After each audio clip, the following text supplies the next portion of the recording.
Hello, कसे आहात? मजेत ना? आज बनवणार आहेत आपण तिळाचे लाडू.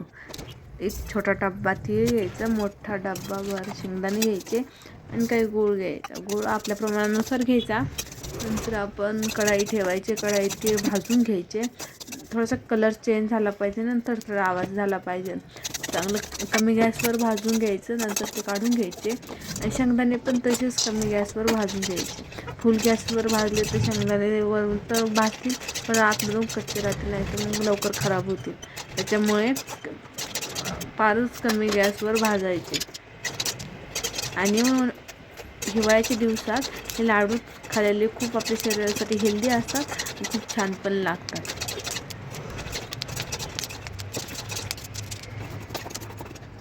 आता गूळ टाकलेला आहे, नाही थोडंसं पाणी टाकायचं, नाही तर फक्त गूळ टाकला ना, नाही तो जळतो कधी कधी. त्याच्यामुळे मग थोडंसं पाणी टाकायचं. की आपण मिश्रण सगळं मिक्सरमध्ये बारीक करून घेतलं आहे, शेंगदाणे आणि तिळाचं. आता हे सगळं गूळ मेल्ट झालं का आपण कढईत टाकून मिक्स करून घ्यायचं, गॅस बंद करायचा आणि ताटात काढून घ्यायचं.